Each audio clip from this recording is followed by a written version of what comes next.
ప్రభు పేరట మీ అందరికీ శుభాభివందనములు. ఈరోజు దేవుని వాక్యము. మనుష్యులు మీ సత్క్రియలను చూచి పరలోకమందున్న మీ తండ్రిని మహిమపరచునట్లు వారి ఎదుట మీ వెలుగును ప్రకాశింపనీయుడి. మత్తయి సువార్త 5వ అధ్యాయము 16వ వచనము. ప్రియ సహోదరి సహోదరుడా, ఒకప్పుడు మనం చీకటై ఉన్నాం, కానీ ఇప్పుడైతే ప్రభువునందు వెలుగై ఉన్నాం. కనుక దేవునికి ఏది ఇష్టమో దానినే చేస్తూ వెలుగు సంబంధుల వలె మనం నడుచుకోవాలి. మన దేవుడు ఆత్మస్వరూపి. ఆ దేవుని ఆత్మను కలిగి ఉన్న మనం కూడా ఆత్మ ఫలాలు ఫలించే ఫలభరితమైన క్రైస్తవ జీవితం జీవించే వారమై ఉండాలి. మన దేవుడు తన క్రియల ద్వారా మనకు నేర్పించారు.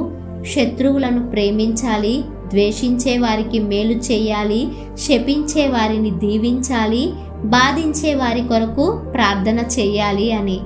మనం యేసువలే రూపాంతరం పొందే కొలది ఇటువంటి మంచి కార్యాలను మనం కూడా చేయగలుగుతాం. మనకు మేలు చేసిన వారికే మనం మేలు చేస్తే దేవుని యొద్ద నుండి ఏ ప్రతిఫలం కూడా పొందుకోలేము. ఈ విధంగా అన్యులు కూడా చేస్తారు. కనుక మనం ఎవరికైనా సరే, అంటే మనలను ప్రేమించే వారికైనా సరే, ద్వేషించే వారికైనా సరే చేయగలిగినంత మేలు సహాయం తప్పకుండా చేయాలి. ఇలా చేయడం మన ఘనత కొరకు కాదు గాని వారు మన క్రియల వలన పరలోకమందున్న తండ్రిని మహిమపరచడం కొరకు ఇవి చేయాలి.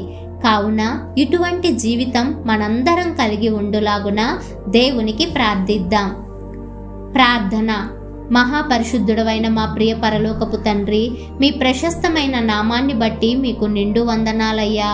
మీ బిడ్డలుగా జీవిస్తున్న మేము మీ క్రియలను కనపరుస్తూ మీ మహిమను గురించి అందరికీ తెలియచేయుటకు మాకు ఇచ్చిన అవకాశాన్ని బట్టి వందనాలు. ఇలానే జీవిస్తూ అనేక మంది జీవితాలలో వెలుగై ఉన్న నిన్ను నింపగలిగిన సత్క్రియలు కలిగిన జీవితం మేమందరం కలిగి ఉండులాగున మాకు సహాయం దయచేయుమని యేసు నామమున ప్రార్థిస్తున్నాము తండ్రి. ఆమేన్.